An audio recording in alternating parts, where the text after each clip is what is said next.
20 million so'm pul talab qilishdi. Bu 20 million so'm bersangiz, endi qolgan qismini sizga o'tkazib beramiz. O'zim mulkimni xullas o'zimga sotishdi. Yangi ish o'rinlari yaratishga harakat qilgan. O'sha reyterlik bosqinchilik harakatlarini olib borishgan. O'zim investitsiyamni kiritib o'tga 200 ming AQSh dollardan ko'proq mablag' tikib, bino xarobi tashlandiq ahvoli kelib qolgan ekan. Hech kim 15 yildan beri foydalanishmayotgan ekan. O'zim tadbirkorlik qilishga sotish niyatim yo'q, hech kimga aytmagan men sotaman deb. Yo'masa boshingiz muammodan chiqmaydi. O'zingizdan ko'ring, tekinga tortib olamiz joyingizni deyishdi. Bino qurib bersangiz, qolgan qismini sizga beramiz. Tadbirkorlik faoliyat yuritishingizga tezlashtirgan davlat dasturi endi deb menga tezlashtir deyishganiga Xitoydan 40 ta mashina olib keldim. Gulshana tekstil firmasi o'sha paytda butun hamma O'zbekiston bo'yicha hamma mahallalarga Turli instansiyalarga murojaatlar qilingan. o'ziga nomiga kadastr qilib keyin menga o'tkazib berishmoqchi edi. Qurilishga ruxsat olib, qurilish boshladi hozir. Meni binomni buzib talon-talon chiqarib, Bunday ishlarni o'zini nazoratiga olib, tadbirkorlarni o'sha mulkka bo'lgan huquqlarini tiklash kerak. Na bloknoy qoladi, na o'zidan ketgan qoladi. Assalomu alaykum. Ushbu videoda aytiladigan barcha ma'lumotlar tadbirkorning shaxsiy fikri, taqdim etgan hujjatlari va uning o'zi bilan o'tkazilgan suhbatga asoslanadi. Men 2008-yil Yunusobodda tadbirkorliklar qilardim. Maishiy xizmat sohasida. Tadbirkorligimni kengaytirish maqsadida gazeta e'loni ko'zim tushib qoldi. E'lon berilgan ekan, bino bor, mana sotiladi, ijaraga beriladi degan e'lon ko'zimga tushib qoldi. O'qib, qo'ng'iroq qilib, shu mahalla shu paytdagi raislari e'longa berishgan ekan. Qo'ng'iroq qilib borib uchrashdim. Taxtapul mahallasi. Labzay eski Labzay Taxtapul keyin nomi o'zgardi. 117 manzilda joylashgan. Bino xarobi tashlandiq ahvoli kelib qolgan ekan. Hech kim 15 yildan beri foydalanishmayotgan ekan. Bir odam qurib, keyin o'tib qolgan ekanlar deyishdi. Mahalla raisi qabul qilib olib kirib ko'rsatib chiqdi. Keyin hokimiyatga tegishli deyishdi. Mana hokimiyat balansida hozir hujjat yo'q, na mahallaniki emas, na hokimiyatniki emas. Xullas rekonstruksiya qilishimiz kerak. Bizning o'tiradigan binoyimiz yo'q. Bizga bino qurib bersa, investor investitsiyangizni kiritib bino qurib bersangiz, qolgan qismini sizga beramiz. Tadbirkorlik faoliyat yuritishingizga deyishdi. Keyin hokimga tavsiya qilib, Shahontohur tuman hokimiga olib chiqishdi qabuliga. Oqsoqollar, mahalla oqsoqollari, mana biz investor topdik. Ruxsat bersanglar, rekonstruksiya qiladi. Ruxsatnomalarni qilib bersanglar hujjatlarni deb. Hokim ham arxitektor, kadastr boshlig'ini shu tumannikini chaqirib, yig'ilish o'tkazdilar, yuristini shu cholla men o'tirdim kirib. Mayli, qarshiligimiz yo'q deb, faqat hujjatlarini qilinglar, smeta loyihalarni topshirdilar arxitektorga. Shunaqalarni qilasizlar, hammasini qonuniy bo'lsin deb, hamma hujjatlarni qilib berdi arxitektor. Chiqib loyihani qo'limga berishdi, saklasovat qilingan joyiga kadastr bilan arxitektor chiqib chegaralarni belgilab berishdi. Men kelgan shu kelishuv asosida mahalla bilan ham kelishdim. Uni keyinchalik tasdiqlab ham berishgan. Investitsiya kiritib ularga mahalla idorasi qurib bersam, qolgan qismini menga berishga kelishdik. Buni bir necha joylarda sudlarda ham tasdiqlab berishgan. Kelishuvga ko'ra u mahalla uchun yangi bino qurib berishi, hududni obodonlashtirishi va katta miqdorda sarmoya kiritishi kerak bo'lgan. Shuningdek, uning ta'kidlashicha, keyingi yillarda mahalladagi ehtiyojmand oilalarga yordam ko'rsatgan. Yangi ish o'rinlari yaratishga harakat qilgan. Keyin ishga kirishdim 2008-2010 yillarda o'sha xaroba binoni buzib tashlab, o'zim investitsiyamni kiritib o'tga 200 ming AQSh dollardan ko'proq mablag' tikib 990 kvadrat bino qurdim. Mahallaga 100 kvadratdan oshiq binoni mahalla nomiga idora qilib berdim. Endi ishlash jarayonida mahallani hamma kommunikatsiyalarini to'ladim. Yana tadbirlar bayram o'tkazib berdim, bularni tasdiqlashgan. Bayramda kam ta'minlangan oilaga yordam berdim. Xullas kelgan bino bitgandan keyin kadastr qila olmadi. Mahalla kadastrga xat bilan chiqishdi-da, o'ziga nomiga kadastr qilib keyin menga o'tkazib berishmoqchi edi. Kadastr rad javobini berdi. Ularda qurilish hujjatlari yo'q edi, chunki smeta loyihalarini men qilganman. Meni loyihalarim bo'yicha qurilgan edi. Keyin ular xo'jalik sudiga, hokimiyat sudga berib, xo'jalik sudi orqali o'ziga binoni, meni binolarim o'ziga egalik huquqi chiqarib olishdi. Butun hamma binolarim mahalla fuqarolar yig'ini balansiga o'tdi. Egalik mulk huquqi chiqdi. Undan keyin va'daga vafo qilinglar, endi o'tkazib beringlar desam, mahalla o'sha paytda faollari ozginasi o'zgardi. Keyin 20 million so'm pul talab qilishdi. Bu 20 million so'm bersangiz, endi qolgan qismini sizga o'tkazib beramiz. O'zimning mulkimni xullas o'zimga sotishdi 20 million so'mga. Men endi 1-2 oy 3 oy qiynalib yurdim. Menga shundoq beraman degandinglar. Darena qilsanglar ham bo'ladi. Sam yo'q, biz endi ozgina o'zimizni mamta ishlatadigan bolalar plashatka qurishimiz kerak, shunga pul zarur, o'shani o'tkazib bersangiz bizga deb. O'tkazib berdim keyin uni ham 1-2 oy 3 oydan keyin o'tkazib berib, haligi binoni o'zim nomimga notarial tartibda mahalla bayonnoma qilishdi, oqsoqollar yig'ilib, davlat notariusidan borib, oldi sotdi shartnomasi qilib, menga o'zimning binoimni o'tkazib berishdi 20 million so'm evaziga. Endi shu bilan bu ishlar jarayonlar cho'zilib 2013-yil keldi. Endi 2013-yilda haligi ishlarni hali boshlamagandim. Vazirlar Mahkamasidan Shavkat Miromonovich Vazirlar Mahkamasida o'sha bosh vazir edilar. Selektorga chaqirib, hokimiyatga menga haligi o'sha joyga o'sha ish o'rinlari yaratish, tadbirkorlik yili boshlanuvdi. 200 ta tikuv mashinasi qo'yib, tikuvchilik fabrikasi tashkil qilish majburiyati qo'yildi hokim tomonidan, o'sha rahbariyat tomonidan maxsus qaror berishdi qo'limga Vazirlar Mahkamasini. Qaror bo'yicha men keyin qo'shimcha qurilishlarga mana ruxsatlar berishdi, yordam qilishdi. Endi menda joy yetarli edi, yana qo'shimcha yerlar bor edi. Ularni boshladim parallelni Xitoydan tezlashtirgan davlat dasturi endi deb menga tezlashtir deyishganiga Xitoydan 40 ta mashina olib keldim. Gulshana tekstil firmasi o'sha paytda butun hamma O'zbekiston bo'yicha hamma mahallalarga Xitoydan tikuvchilik mashinasi olib kelib beryotdi. Meni o'shanga biriktirishdi, chiqdim. Ular menga mashinalar olib berishdi. Men buning uchun imtiyozli kredit berishdi davlat tomonidan menga tadbirkorni qo'llab-quvvatlash uchun 130 million 12% imtiyozli kredit oldim. Ishni boshladim. Shartnomalar tuzdim, maktab formalari tikish bo'yicha, yetkazib berish bo'yicha, keyin uniformalar, qurilish formalari tikish bo'yicha bitta korxona bilan shartnoma qilib, ularga tikib yetkazib berdim. O'zi ishchilar olib 40 ta mashina ham ishga tushgan edi. Keyin Rossiya bilan shartnoma qilishib harakatini qilyotgandim.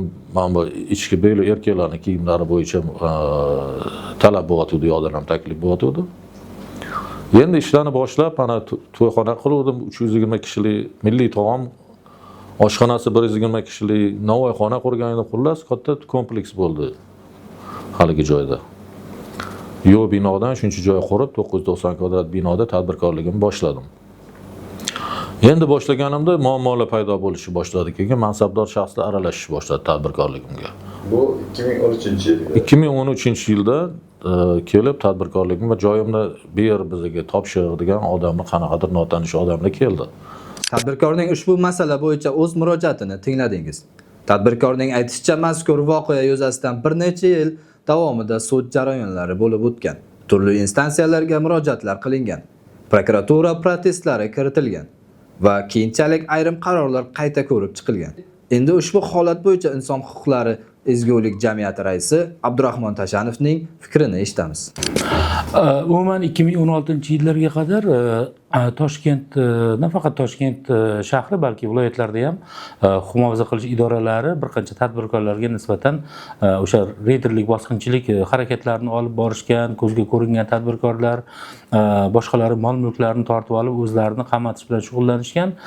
Keyinchalik 18-yil Prezident Mirziyoyev davriga kelib oqlandi, lekin afsuski uni mol-mulklari, tadbirkorlik subyektlari boshqalarning qo'liga o'tib ketdi va Tohirjon Rahimov bir qancha yillar davomida harakat qilishiga qaramay, boshqa qila olmay, huquqlarini tiklay olmay kelyapti. Mana shunaqangi paytlarda prezident administratsiyasi mana huquq o'sha vakolatlari kuchaytirildi.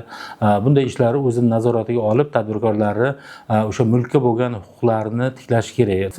Jinoyat ishlari bo'yicha, demak, Toshkent shahar sudi tomonidan oqlandi. Uni qilmishlarida hech qanaqangi jinoiy qilmish yo'q ekanligi ma'lum bo'ldi. Shunga qaramasdan o'zini o'sha yo'qotilgan vaqtida vaqtida o'sha reyderlik bosqinchiliklariga uchragan mol-mulklarni qaytarib ololmayapti. Bunaqangi holatlarda albatta o'sha mol-mulklar qaytarilishidan tashqari unga nisbatan tovon pullar to'lash kerak, chunki Prezident Mirziyoyev katta minbarlarda turib hozirda tadbirkorlar huquqlari kafolatlanganligi, tadbirkorlar bilan har yili uchrashuvlar o'tkazayotganligi, hatto birorta tadbirkor ikkita ish o'rni yaratadigan bo'lsa, men uni yelkalarimda ko'tarib yuraman degan va'dalari bor.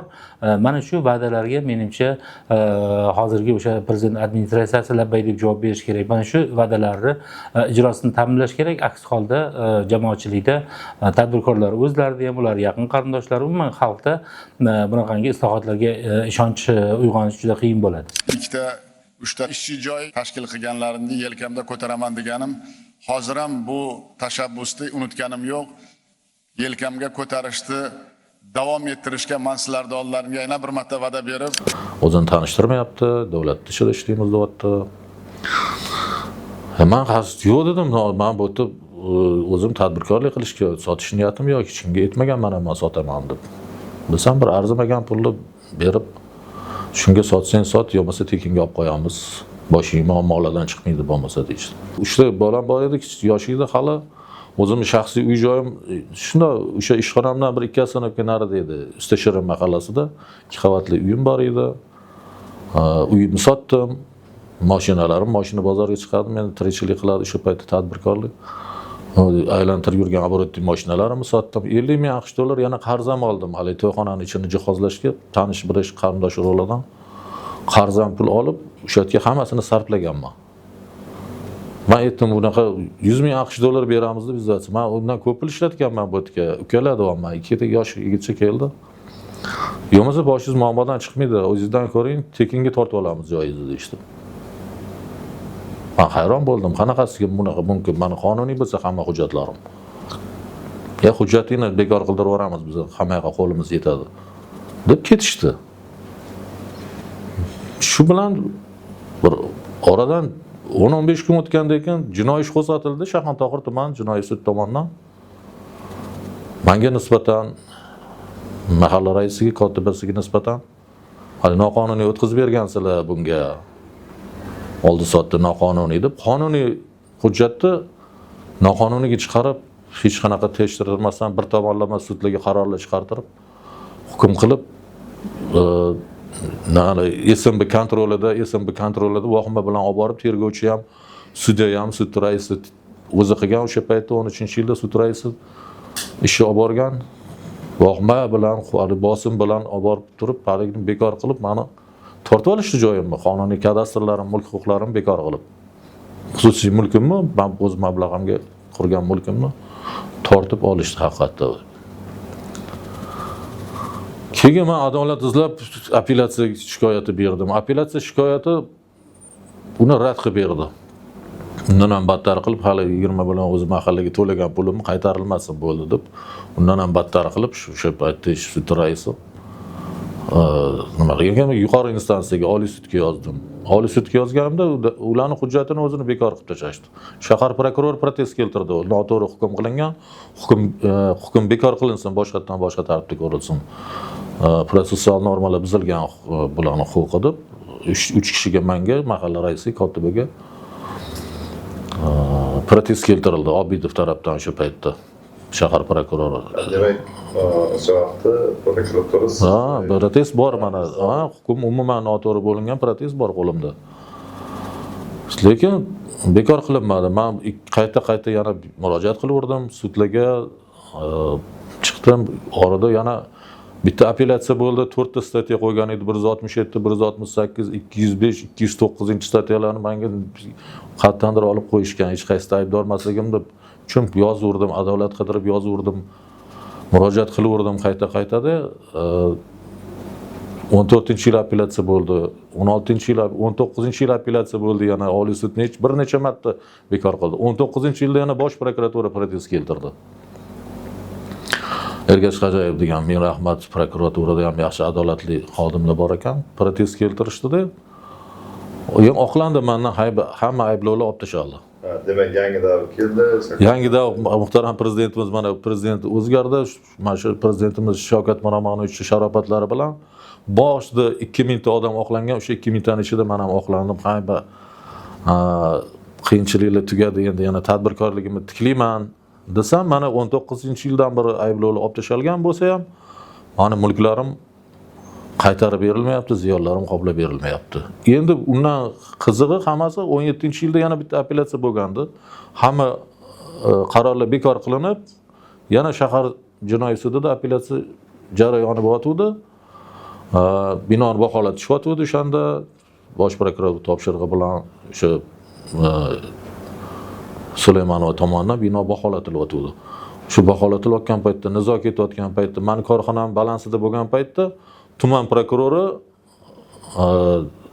va tuman hokimi o'sha joyimni Mirtemirov Oybek degan tuman prokurori boyagi hujjatlarimni bekor qildirgan prokuror hokim bo'lib qoldilar. O'sha hokim boshqa shaxsga meni binoda rekonstruksiya qilgan 990 kvadrat binoyimni boshqa shaxsga qaror chiqarib berib yuboribdilar. Yana rekonstruksiya qilishga xuddi shunaqa tartibda. Bu binoda taqiq turibdi. Nizoli bino deb Safoyeva degan fuqarolik sudi sudyasi taqiq qo'yganlar, binoga band qo'yganlar, yana qurilish buzish to'g'risida yana bitta band qo'yganlar, kadastrga, notariusga taqiq qo'yib qo'ygan edilar.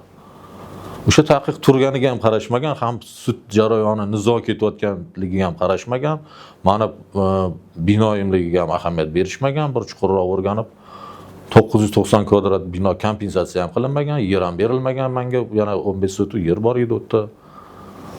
Shuni birovga berib yuborib, talon-talash qilib yuborishdi mana shu narsani.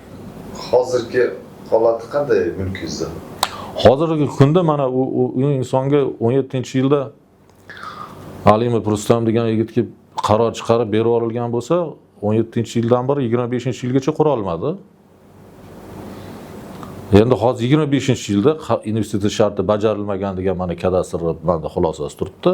2 yilda shu shartni bajarib qurish kerak edi, yo'qsa qaroring bekor bo'ladi deb qarorida yozib qo'yilgan. Endi hozir 25-yil, 26-yilda qurilishga ruxsat olib, qurilish boshladi hozir. Mani binomni buzib talon-talaj qilib, 990 kvadrat xususiy mulkimni noqonuniy buzib talon-talaj qilib yuborishib turib, boshqa odam qurilish qilyapti u joyda. Qanchalik qonuniy endi bilmadim, buni endi baho berishadi endi. Qonun ustuvorligini ta'minlovchi tashkilotlar, mutasaddilar. Hozir men mana 13-yildan beri hozirgi kungacha 13 yildan beri sudma-sud, prokuraturama, idora hamma tashkilotlarga murojaat qildim. Savdo sanoat palatasiga ham a'zo bo'ldim.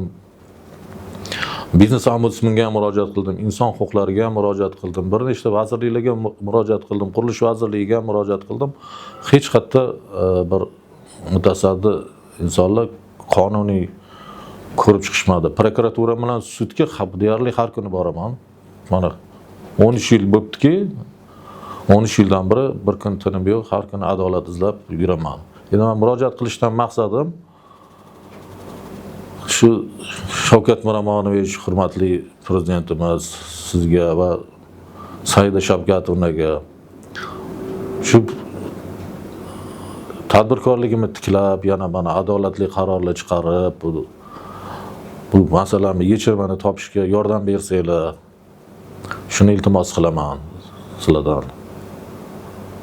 Maqsadim shu adolat qarori topib, shu oxiriga yetmayapti, ancha bilan beri sarson bo'lib yuribman. Shunga yordam bersanglar deb murojaat qilyapman. Даже hamma narsamni o'sha paytda sotgandan bir ijara yurdim. Hatto oilalarimga ham ta'sir qilishdi o'sha insonlar, kimlar u kuchlar orqada turgan oilalarim buzilib ketdi. Hozir muqim yashash joyim ham yo'q o'zimda даже. Baribir hali umid so'nmayapti, yana hali ham boryapman, shu hamma idoralarga adolatni tiklanishini so'rayman, iltimos sizlardan. Shu kim bular olib qo'ygan insonlar kimlar, ularning nima haqqi bor? Men davlatdan ham bir so'm qarzim bo'lmagan. Yer ijara shartnomasini ham to'lab kelganman. Binodan ham hech kimdan qarzim, faqat o'zim qarindosh yaqin odamlarimdan qarzim bo'lgan. Hali kredit olib endi ish boshlagandan keyin meni sindirib qo'yishganda o'shanda ham qarzlarim qolib ketgan. Endi ish boshlaganda 130 million kredit olganman. 100 ming dollardan katta pul edi u. O'shalarni to'lab ancha undan bundan qarz olib, qarzlarim qolib ketgan faqat. Muhim yashash joyim ham yo'q, hatto avtomashinam ham yo'q. Shunaqa darajagacha olib kelishdi meni. Men aytgandek, na blatnoy qoladi, na o'zidan ketgan qoladi. Jazo muqarrar.